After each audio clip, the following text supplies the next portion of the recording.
Hi everyone, and welcome to Horror Spectator. If you're new here, consider subscribing. We dive deep into the darkest, most chilling real-life horror stories out there. And if you're a returning viewer, I'm so glad to have you back, friend.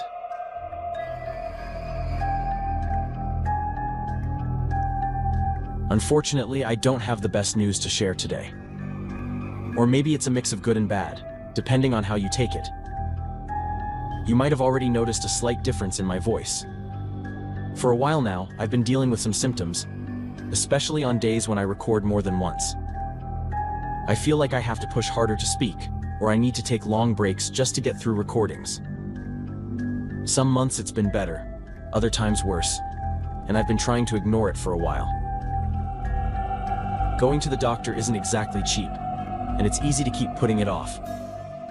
But over the past few weeks, it's become more persistent, and I finally had to get it checked.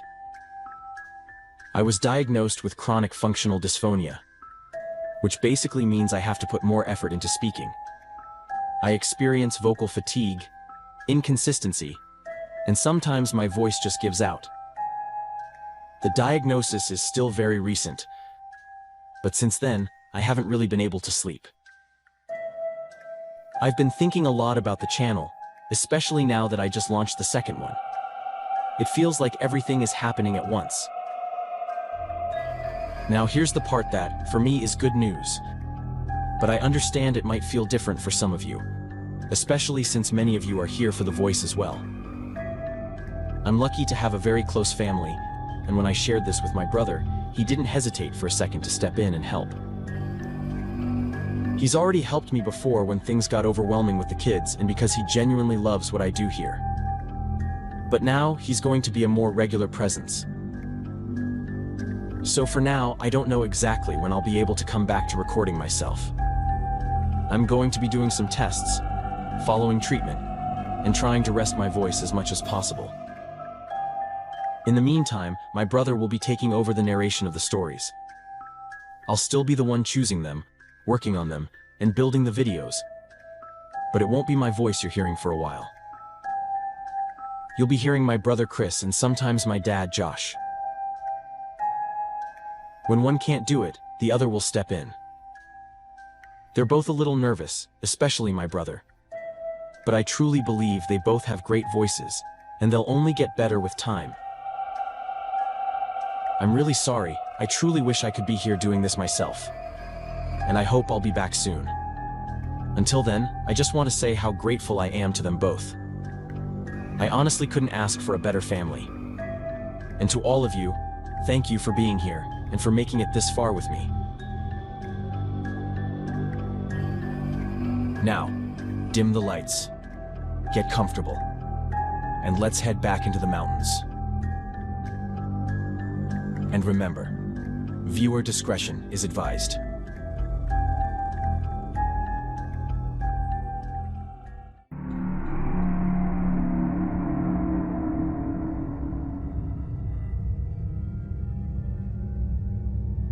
Everything I'm about to tell happened about 2 years ago. I've gotten a few answers since then, but honestly, not nearly enough to fully understand what really happened. I've told this story a couple of times already, mostly because I think people need to hear about situations like this. The more I've looked into it, the more I've realized things like this aren't as rare as people might think. And the reason I'm bringing it up again now is because not long ago I heard about something with a very similar vibe happening on the Pacific Crest Trail. Not the exact same thing, but close enough that it made my stomach drop when I heard it. Stuff like this can be malicious, it can be seriously dangerous, and in the wrong circumstances, it can absolutely be deadly. Anyway, this all happened a little over 2 years ago. I've always been someone who loves the mountains. I actually live up in the mountains myself, though not in some remote cabin or anything like that. It's a small village with plenty of houses around, so I've got stores, neighbors, everything I need nearby. My house doesn't back directly into the forest either. It's more like living in a small town that just happens to sit right at the edge of wilderness. The thing is, if I walk about 10 minutes in one direction, I'm already stepping into the outer edge of the forest.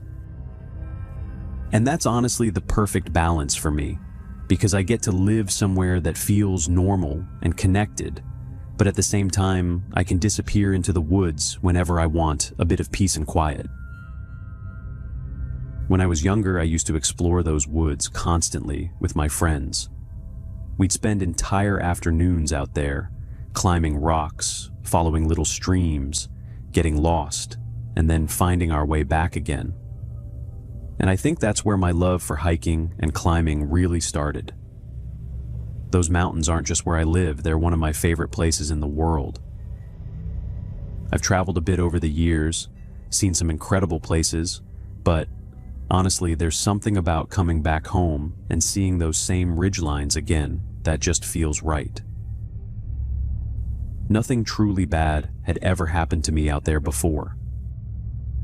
Sure, there had been a few tense moments over the years. Anyone who spends time in remote areas knows you have to stay aware of your surroundings. When people come hiking in places like this, they sometimes forget that they're not in a park or a city trail.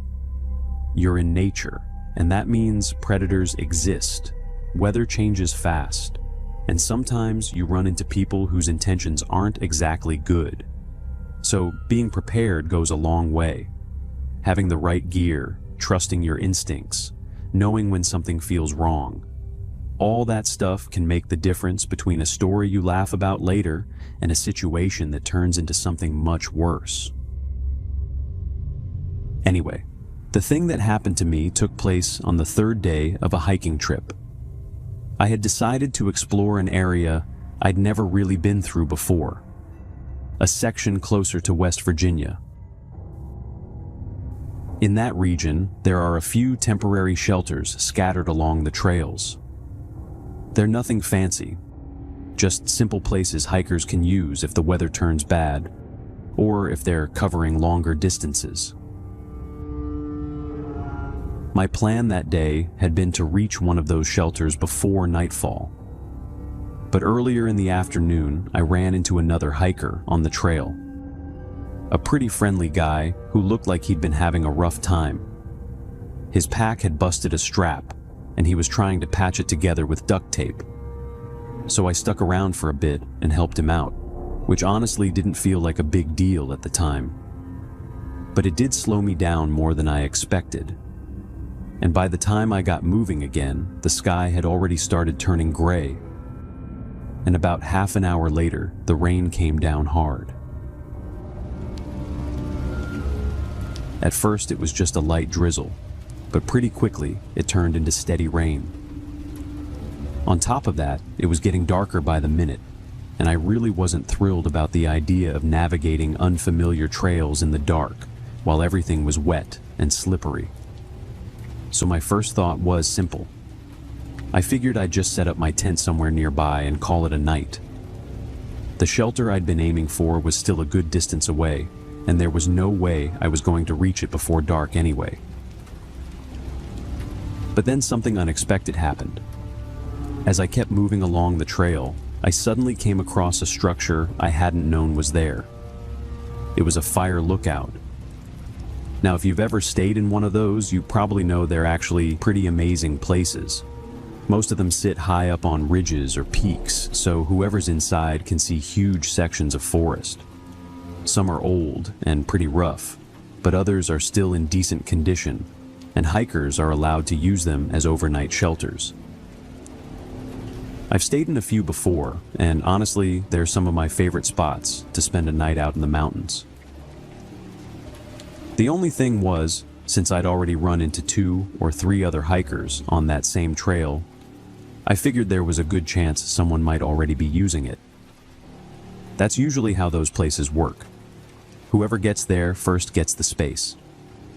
Sometimes people share them, sometimes they don't. And it really depends on the vibe of whoever's already there. Still, I decided to check.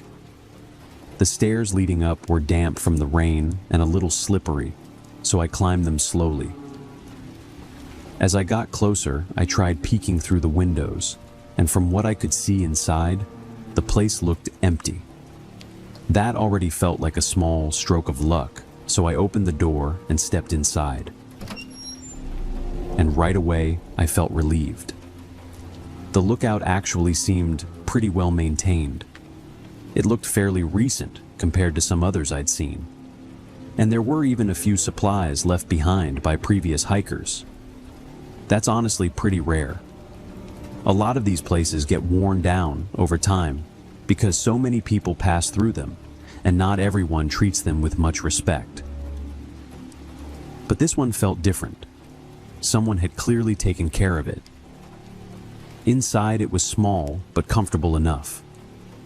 There were a couple of chairs, a small structure that worked as a bed frame with an actual mattress on it, which again, isn't something you always find in those places. Usually it's just a wooden platform.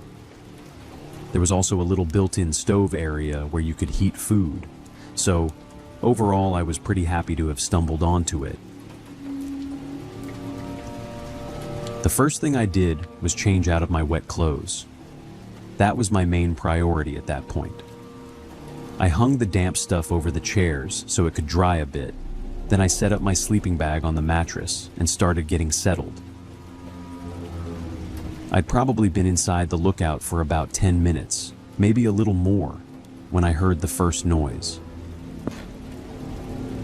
It was subtle, something like a wooden board shifting slightly. At first I didn't think much of it. Old structures make noises all the time, especially when there's wind or rain outside. So I paused for a second, looked around the room, and when I didn't see anything unusual, I just went back to what I was doing. After that, I cooked a quick meal, ate, and started winding down for the night. Before going to sleep, I sat on the mattress for a while, reading with my headlamp on. The lookout itself didn't have any electricity, so my headlamp and a small flashlight were the only sources of light in the whole place. Outside the windows, the forest had already turned completely black. That combination created this weird kind of atmosphere inside. Not exactly scary, but very quiet, very isolated, almost like being in a cabin lit only by candlelight. I was feeling pretty comfortable until I heard another sound. And this time, it was closer. I stopped reading immediately and looked up. Again, I slowly scanned the whole room, trying to figure out where it had come from. But I couldn't see anything. Still, something about it made me pause a little longer this time. Because even though I couldn't find the source, I was starting to feel that strange kind of discomfort. The kind that creeps in slowly when something in your gut starts telling you that maybe you're not quite as alone as you thought you were. So, for the first time since getting there, I actually stood up from the bed and started looking around properly.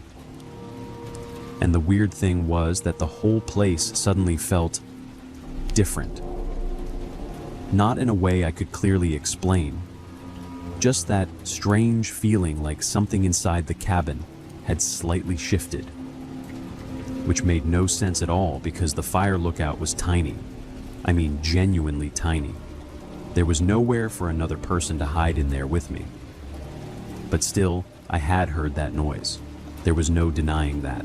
And even though a part of my brain kept trying to tell me it was probably nothing, I wasn't about to be the kind of person who ignores their instincts just to feel better.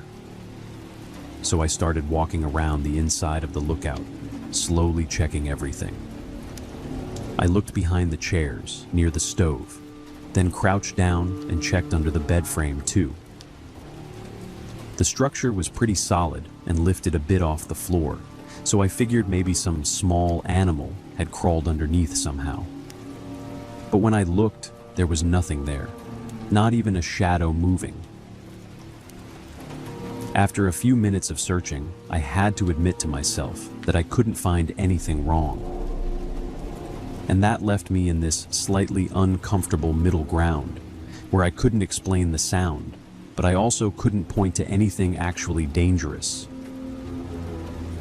For a moment, I even considered grabbing my gear and leaving anyway.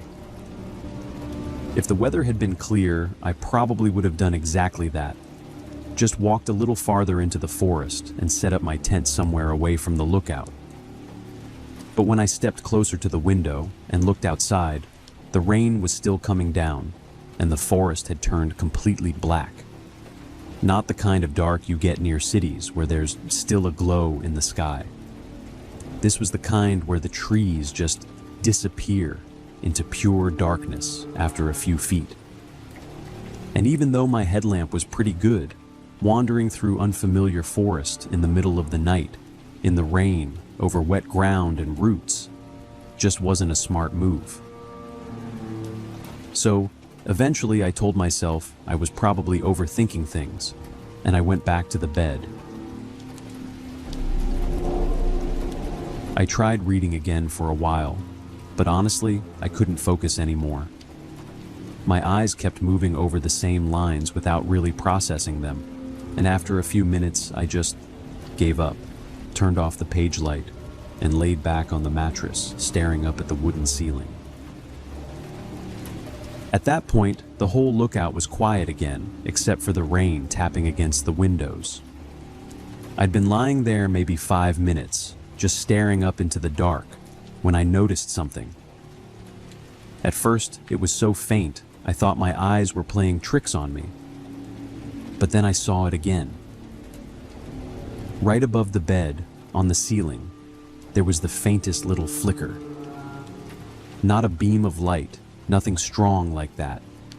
Just a tiny little glint that appeared for a split second, and then disappeared. Almost like something reflective catching a bit of light. I kept staring at it. A few seconds passed, and then it flickered again. A tiny point of light, barely visible, blinking once every now and then. The only reason I even noticed it was because I was already lying there staring at the ceiling. If I had just gone straight to sleep, I never would have seen it. The moment my brain actually processed what I was looking at, my entire body went cold. Because suddenly, it was obvious that someone was above me. Somewhere on the roof of that fire lookout, either outside or hidden in some kind of recess in the structure, there was someone positioned directly over that spot, watching me the entire time. My whole body felt like it was buzzing with adrenaline at that point, like every nerve had switched on all at once. But somehow, I forced myself to stay still for a few seconds and think about what I needed to do next. I basically had two choices. I could grab the big pack that had most of my supplies in it, things like food and extra gear, or I could grab my smaller backpack, which only had a couple of protein bars in it, but also had my handgun and my satellite phone. The decision took maybe half a second, and the moment my brain made it, my body just moved. I jumped up from the bed, rushed to the smaller backpack, grabbed it, swung the door open, and bolted down the stairs as fast as I could. The second my boots hit the ground outside, I heard movement above me.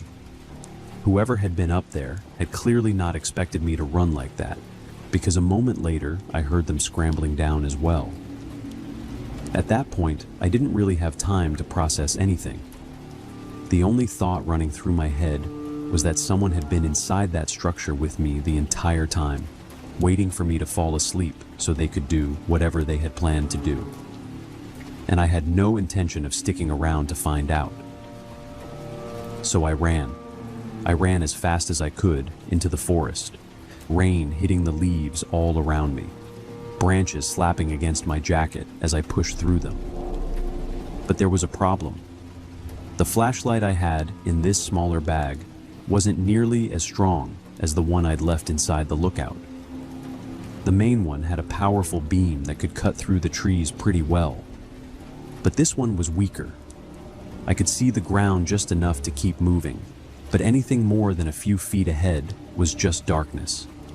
So I was basically sprinting half-blind through wet forest, trying not to trip while also fumbling with the bag to pull the flashlight out properly. At the same time, I kept shouting back over my shoulder that I was armed and that I wouldn't hesitate to fire if I had to. The truth, though, was that I had no idea if the person chasing me was armed too, and I could hear them behind me. Not right on top of me, but definitely running in the same direction, crashing through branches and leaves as they followed. And then the inevitable happened. Between the rain, the slippery ground, and the roots sticking out everywhere, my foot caught on something, and I went down hard. I hit the ground, and my head slammed against the dirt, and for a moment, everything went a little fuzzy. That's when real panic hit me, because I was suddenly on the ground, dizzy, vulnerable, and I knew the person behind me was still coming. So the only thing I could do was reach into the bag, grab the handgun as fast as I could, and bring it up in front of me. I pointed it toward where I knew he was coming from. At that point, he was maybe 16 feet away from me, but I still couldn't see him clearly in the darkness. I just knew he was there. Then I saw movement. And a second later, he stepped into the faint edge of my flashlight beam. He was dressed completely in black, and he had some kind of hood over his head. Not the hood of a jacket either. More like one of those fabric hoods that cover most of your face, leaving only small openings. I aimed the gun directly at him and told him that if he took one more step, I would fire. Now, a lot of people like to think they know how they'd react in a moment like that. They imagine themselves pulling the trigger without hesitation. But the reality of holding a gun in your hand and actually being seconds away from using it on another human being is something completely different. Your body is flooded with adrenaline, your mind is racing, part of you wants to act immediately, while another part is trying to process what's even happening. Maybe I should have shot him in the leg. Maybe I should have tried to disable him and call the police right there. But in that moment, I just couldn't do it. So we stood there for a few seconds. Me on the ground, soaked and shaking, the gun pointed straight at him. Him standing about 16 feet away in the dark. Then, without saying a single word, he slowly turned around and disappeared back into the trees. I stayed there on the ground for a while after that, completely drenched from the rain, my whole body shaking from the adrenaline rush. Not even really from fear anymore, just the aftermath of everything that had just happened hitting me all at once. Eventually, I managed to grab my satellite phone and call the park rangers. I explained where I was and told them exactly what had happened. Then I just waited. It took them about 3 hours to reach me. By the time they finally got there, the sky was already starting to lighten a little, since I'd gone to sleep pretty late that night to begin with. During that entire time, I just sat there on the forest floor with the gun in my hands, pointing out into the darkness, half expecting that guy to come back at any moment. But he never did. The rangers eventually took me out of there and brought me to a hospital, mostly because I'd hit my head pretty hard during the fall, and they wanted to make sure I didn't have a concussion. Luckily, it turned out to be nothing serious, just a bad impact. But once they started investigating the lookout itself, they found something that explained at least part of what had happened. Someone had modified the structure. Specifically, they had created a small hidden opening in the ceiling, right above the bed. The simple idea of someone being that sick leaves me completely creeped out. So, after everything that happened, there was obviously an investigation. The park rangers went back to the fire lookout with law enforcement, and from what they later told me, they were able to confirm that the structure had actually been tampered with. That small opening in the ceiling above the bed wasn't part of the original design.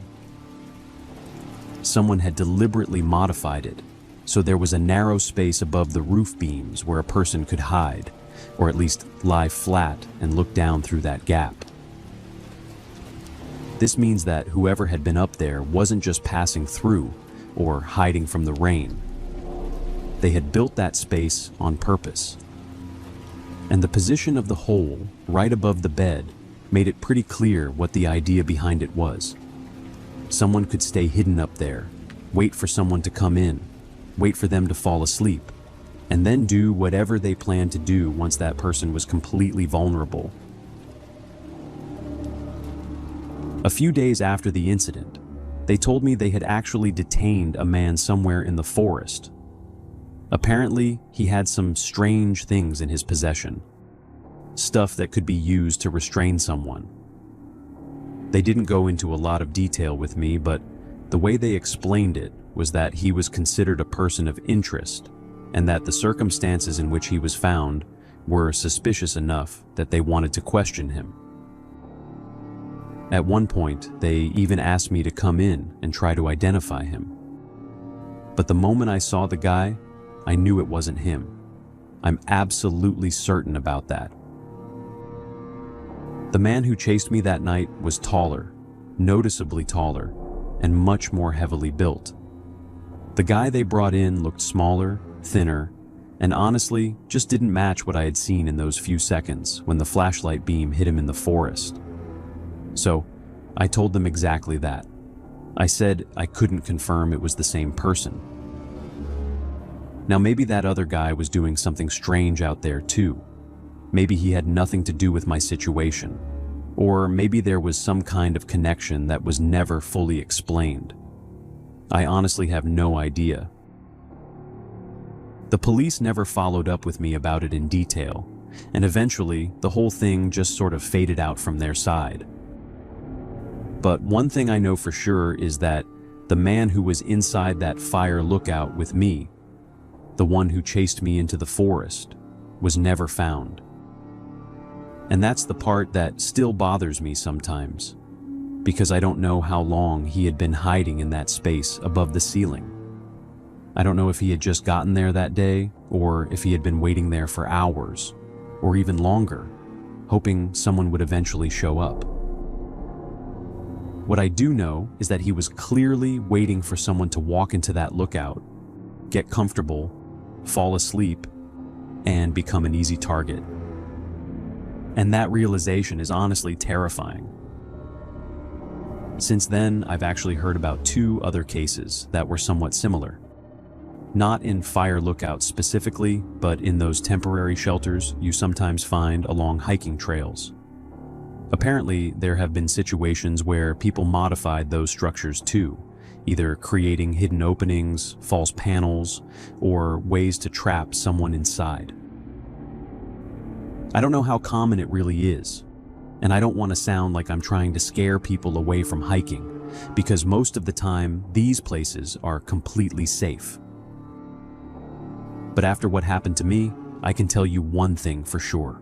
I will never again walk into one of those shelters or lookout towers and just assume everything is normal. Now, whenever I enter a place like that, especially if I'm alone and far from other people, I check everything. The walls, the ceiling, the corners, behind the bed frames, any panels that look slightly out of place. I make sure there aren't any hidden spaces, false walls, anything that could allow someone to watch from above or hide nearby. It might sound a little paranoid, but after that night, I'd rather take a few extra minutes checking every inch of the place than ever go through something like that again.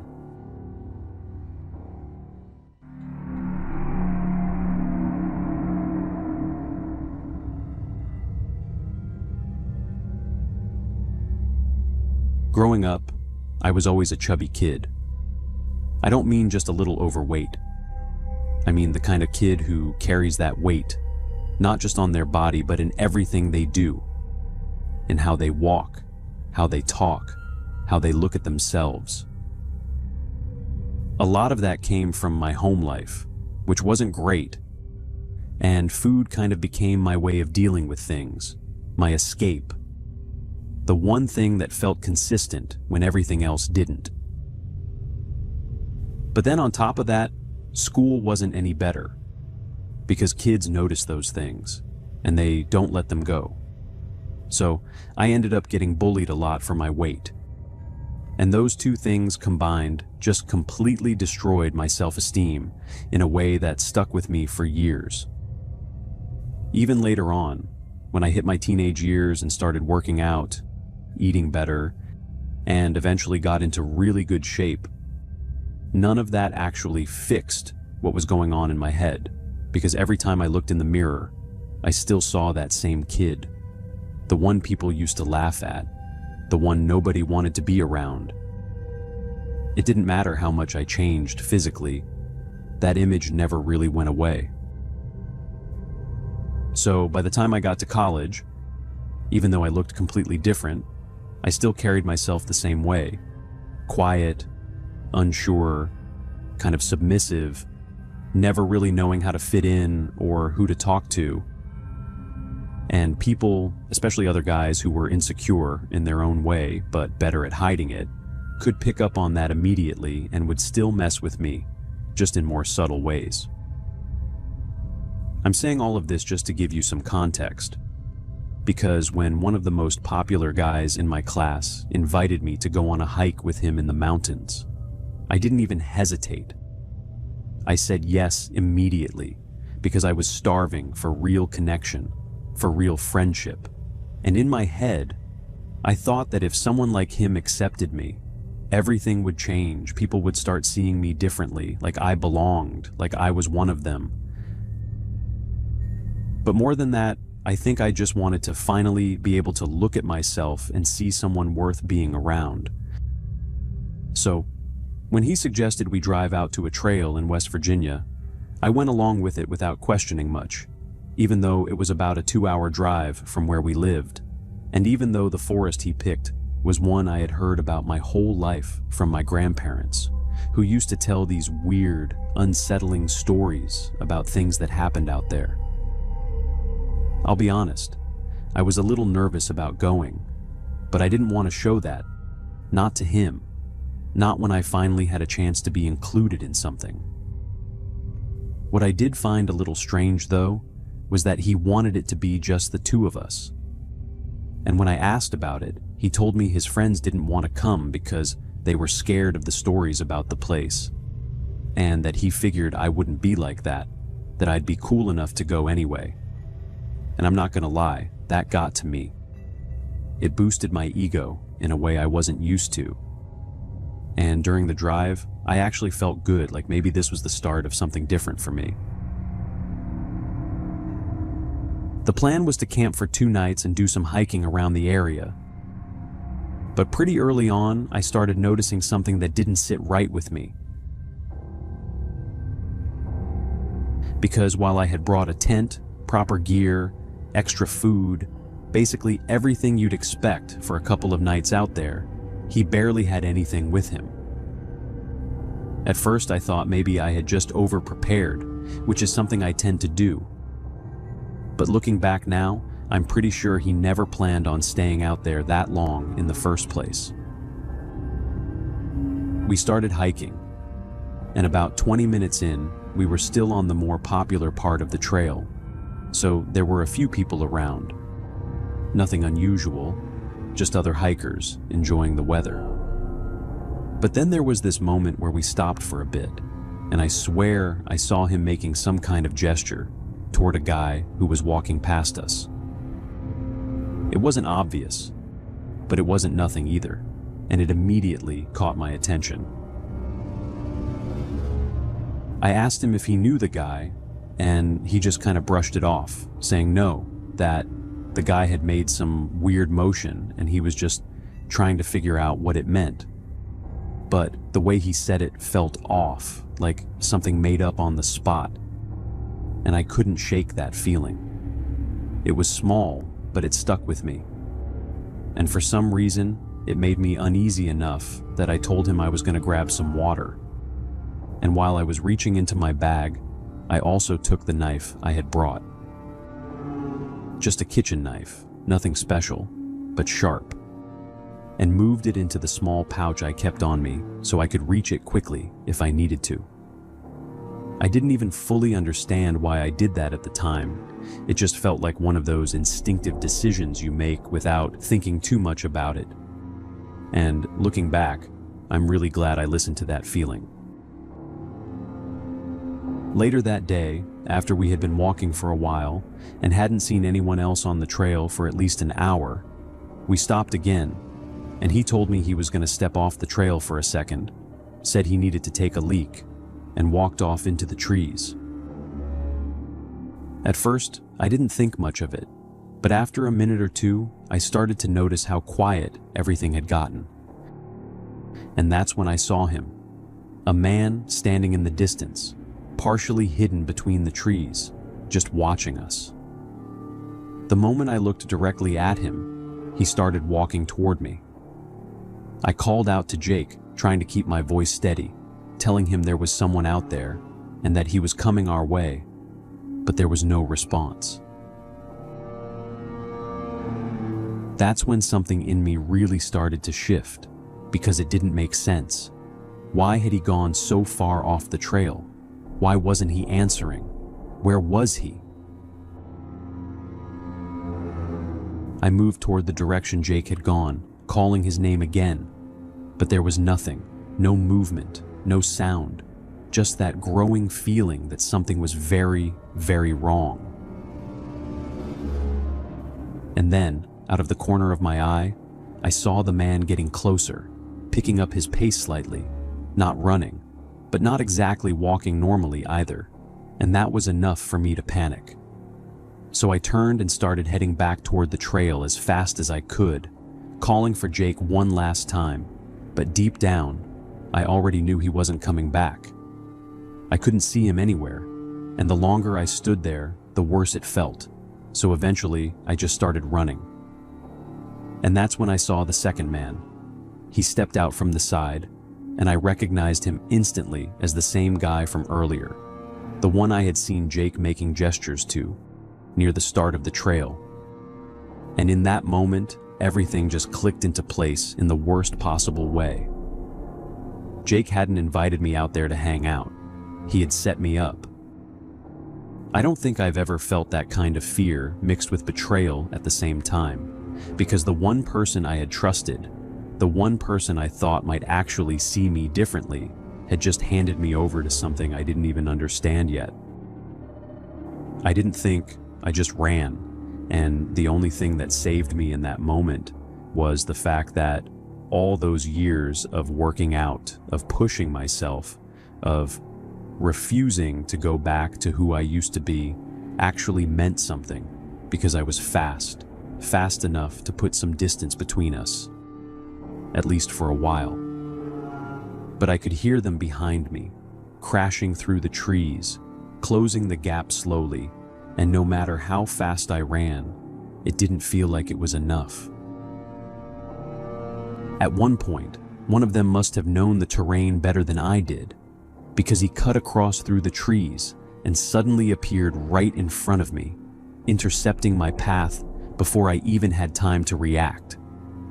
I barely had a second to process what was happening before he lunged at me, and all I could do was pull out the knife and swing it without really aiming, just trying to get him off me. I felt the blade connect with something, and he let out this horrible raw sound, immediately pulling back, clutching his arm, and I saw that I had torn into his bicep, not clean, not precise, just enough to make him let go. Then I didn't stop again. I couldn't. I just kept running, gripping the knife, my heart pounding so hard it felt like it was going to explode, until eventually I saw someone ahead on the trail. Another hiker.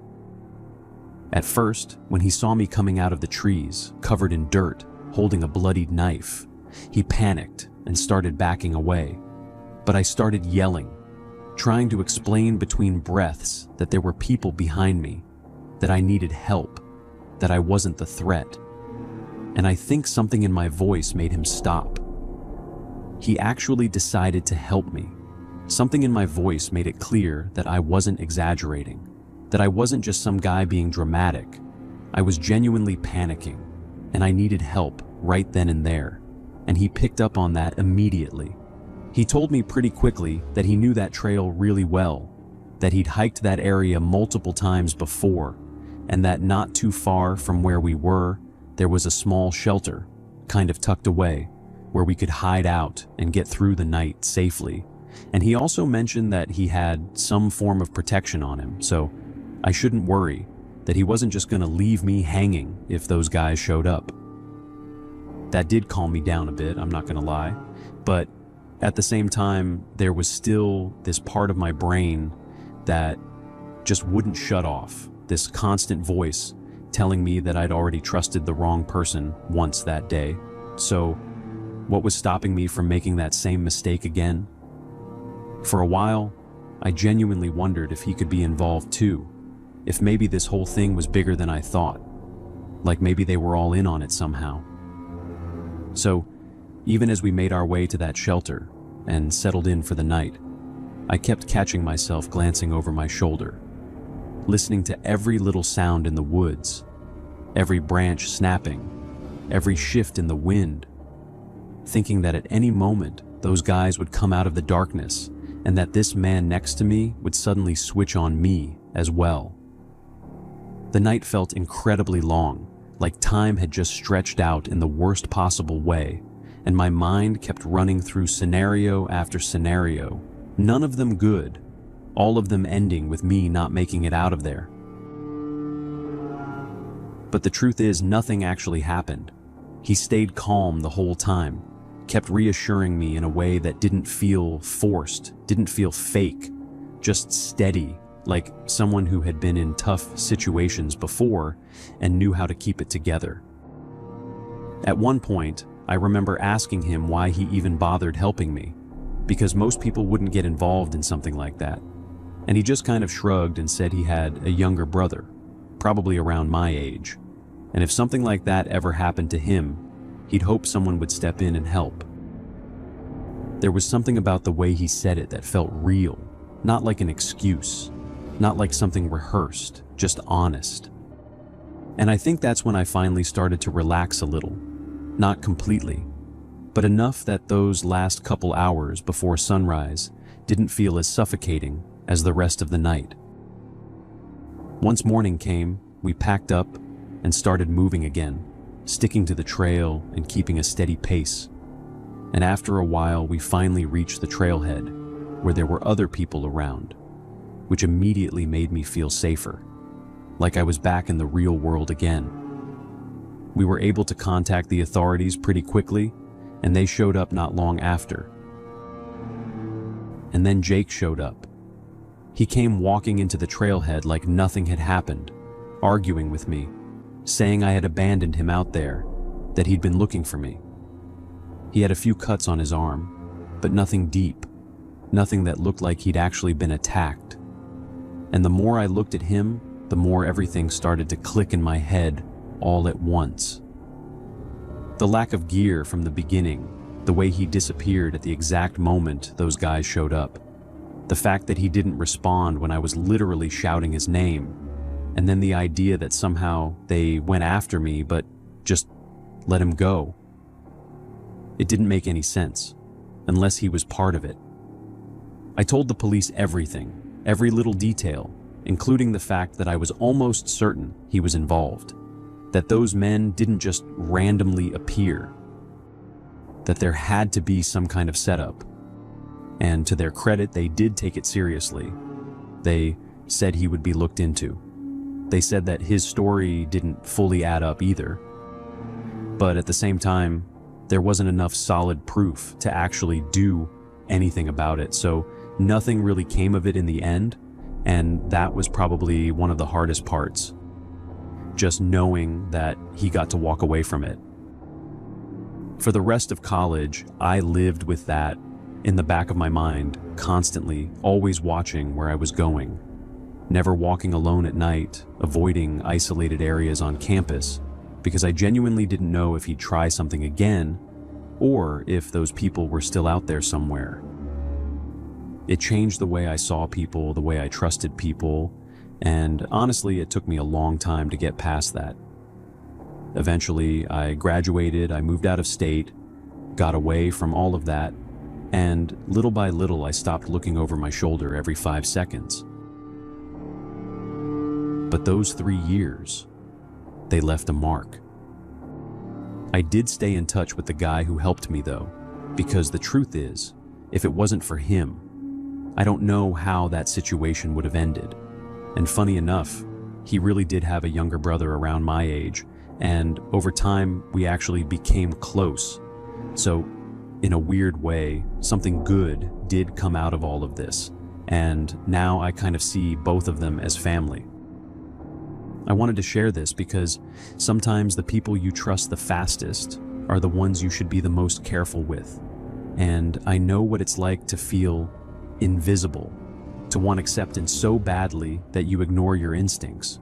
But if there's one thing I learned from all of this, it's that your gut feeling is there for a reason. Listen to it.